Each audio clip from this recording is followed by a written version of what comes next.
आज की इस वीडियो में जो आपका कोशिकांग जो लिया जाएगा वो है आपका लाइसोसोम। यह लाइसोसोम जो है वो एकल कोशिकांग सिद्धांत है। तो आज की जो वीडियो स्टार्ट होगी आपकी लाइसोसोम लाइसोसोम।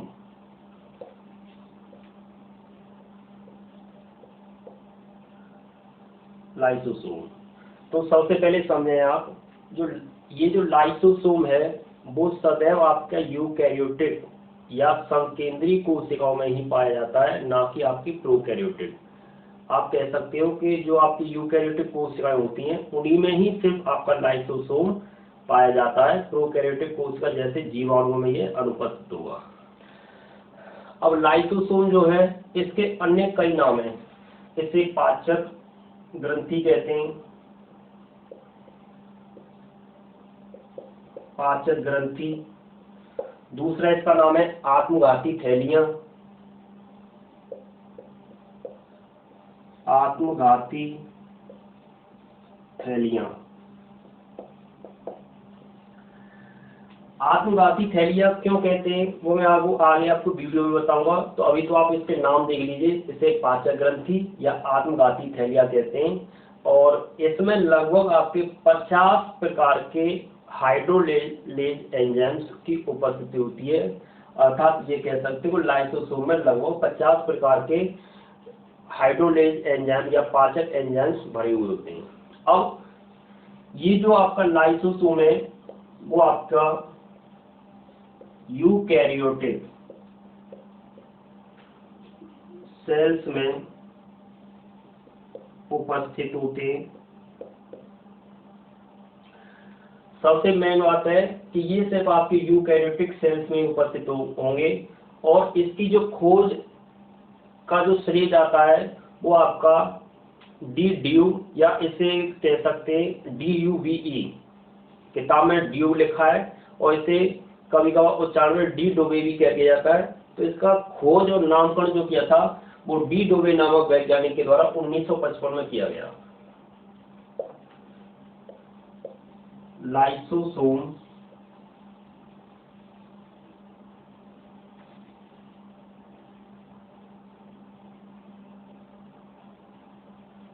की खोज व नामकरण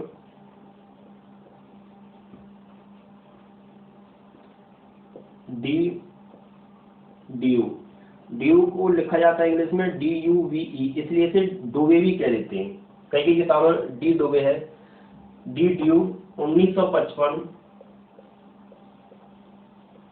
में यकृत होता है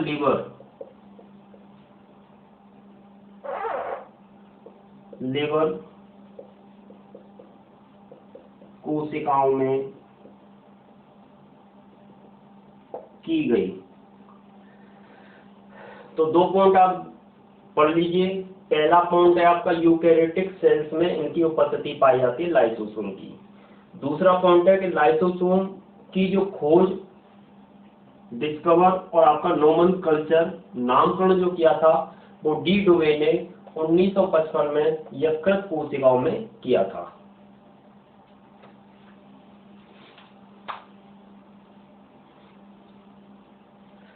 अब लाइसोसोम जो है इसे पाचक ग्रंथि इसलिए कहते हैं क्योंकि इसमें लगभग आपके लाइसोसोम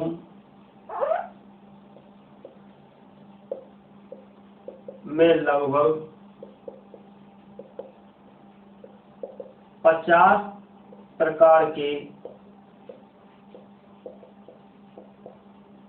हाइड्रोलेजेस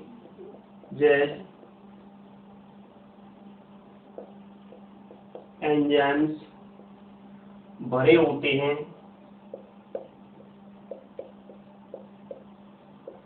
लगभग आपके 50 प्रकार के हाइड्रोलेज एंजाइम्स भरे होते हैं जो आपके यूकैरियोटिक कोशिकाएं अर्थात उन जीवों में जो अपना जीवन चक्र आपके एक ही कोशिका में संपन्न करते हैं, जैसे आपके अमीबा में क्या होता है कि अमीबा में खाद्य दानी के समीप आपके लाइसोसोम संपर्क में आकर उसका पाचन करते हैं और पाचन करके बाद आपका एक्सोसाइटोसिस बहिर्गमन द्वारा उसे निष्कासित कर दिया जाता है। तो भोजन लेने की जो प्रक्रिया होती है, ये आपके भोजन का जो पाचन करता है, इसमें आपकी दो क्रियाएं होती हैं, एक होती है पिनकोसाइट और एक होती है फैगोसाइट।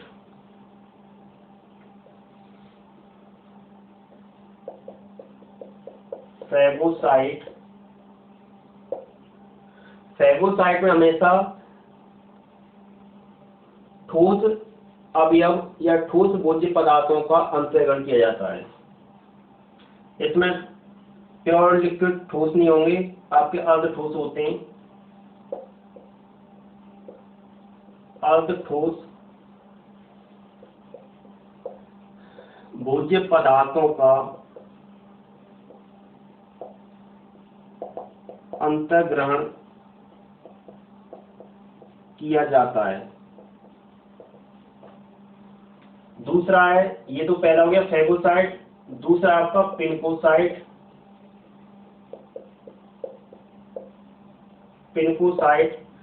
पिनकोसाइट में हमेशा आपके लिक्विड यानी तरल भोज्य पदार्थों का अंतर्ग्रहण किया जाता है। तरल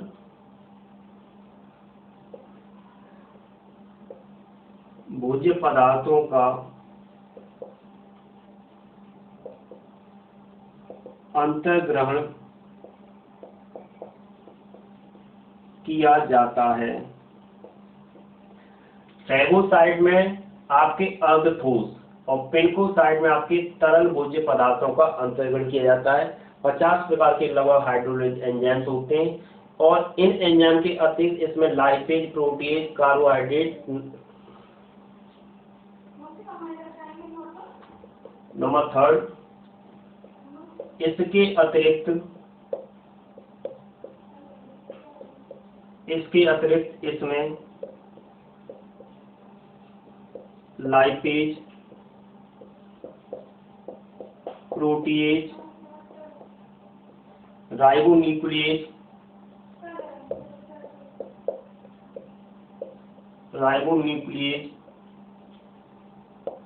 डीऑक्सी राइबोन्यूक्लिएज भरे होते हैं। इसमें आपके 50 प्रकार के जो हाइड्रोलिक एंजाइम थे, उसके अतिरिक्त भी इसमें लाइपेज, प्रोटीएज, राइबोन्यूक्लिएज और डी राइबोन्यूक्लिएज भरे होते हैं। अब बात आती है आपकी फैगोसाइट हो गया, पिनकोसाइट हो गया और नंबर 4 था आपका एक्सोसाइटोसिस।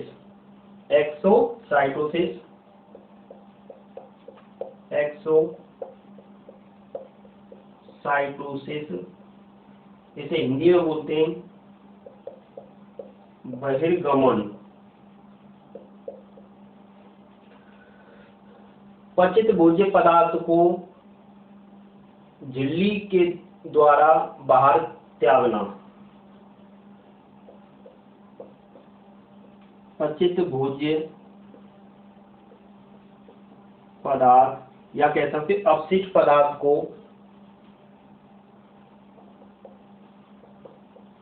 शरीर से बाहर निकालना, ये बहिर्गमन कहलाता है। ये हो गए इसके कुछ पॉइंट। अब और भी पॉइंट देखें।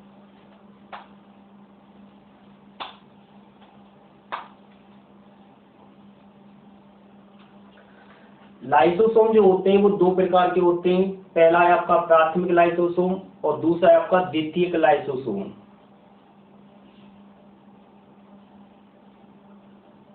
लाइसोसोम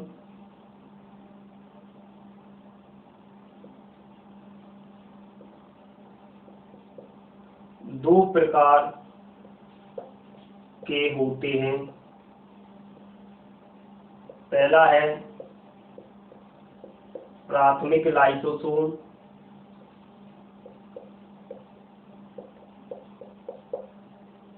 और दूसरा है द्वितीयक लाइसोसोम।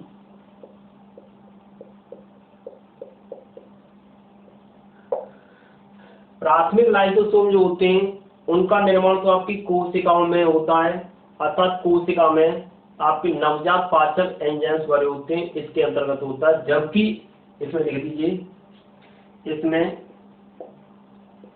नवजात पाचक एंजाइम्स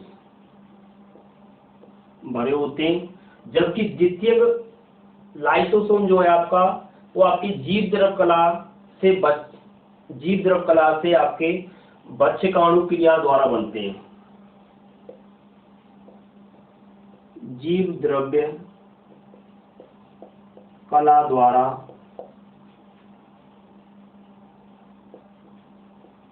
बच्चाणु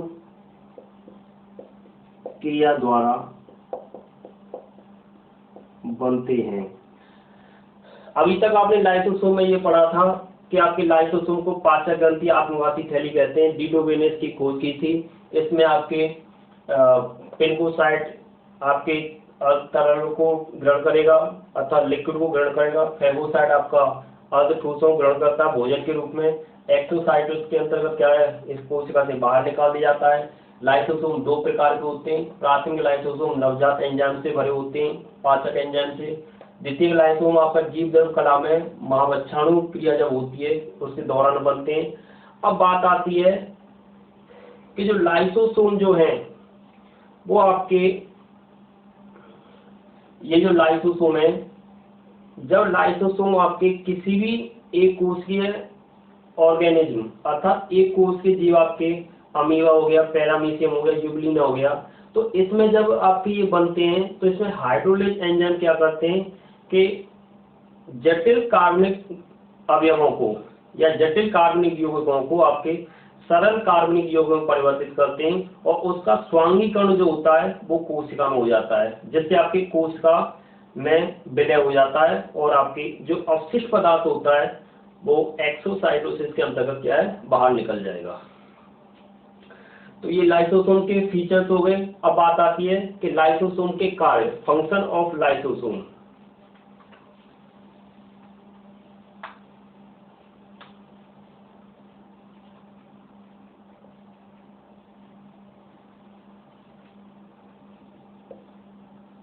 लाइसोसोम के कार्य, लाइसोसोम का जो पहला कार्य है वो आपका पिनकोसाइटोसिस क्रिया, पिनकोसाइटोसिस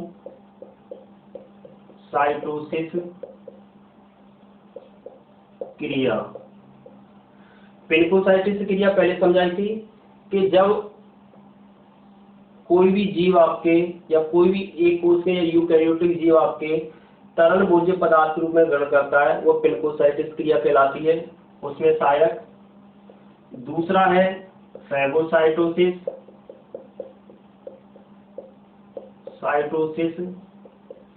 जब अर्ध ठोस के रूप में भोजन का अंतःग्रहण होता है फैगोसाइटोसिस क्रिया कहलाती है। तीसरा कार्य इसका बहिर्गमन में, यानी जो आपके जटिल पदार्थों से सरल पदार्थ कार्बनिक पदार्थ बने थे, अब उनमें जो अवशिष्ट पदार्थ बचते हैं उसे कोशिका के बाहर निकालना, ये बहिर्गमन कहलाता है, लाइसोसोम के द्वारा संपन्न होगा। नंबर 4 है आपका जब निषेचन क्रिया होती है। निषेचन क्रिया ये समझ लीजिए कि जब आपके अंडाणु कोशिका, अंडाणु कोशिका है ये आपका स्पर्म है, तो अंडाणु की जो भित्ति होती है, अंडाणु में दो भित्ति होती है, एक कोरोना रेडिएटा, एक जोना पेलुसिडा। तो जोना पेलुसिडा को भेदने के लिए आपके क्या करेगा, ये आपके पाचक एंजाइम को स्रावित करेगा, जिससे झिल्ली गल के शुक्राणु अंडाणु में प्रवेश कर जाएगा। तो नंबर 4 पे लिखिए अंड कोशिका में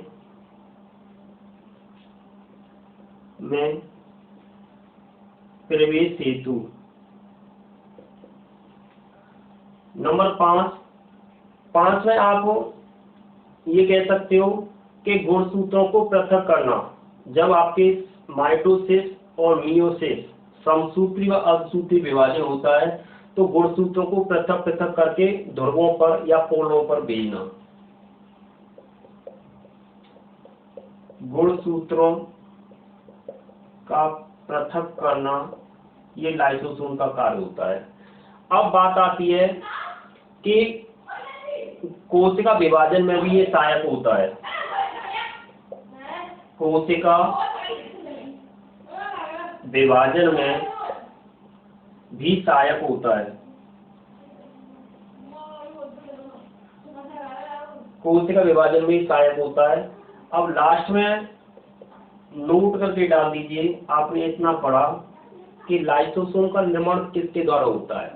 तो लाइसोसोम का जो निर्माण होता है वो गोल्जी का है और आपके एंडोप्लाज्मिक रेटिकुलम के द्वारा। लाइसोसोम का निर्माण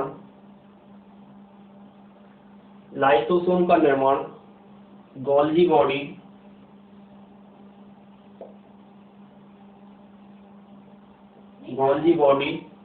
व एंडोप्लाज्मिक रेटिकुलम द्वारा होता है।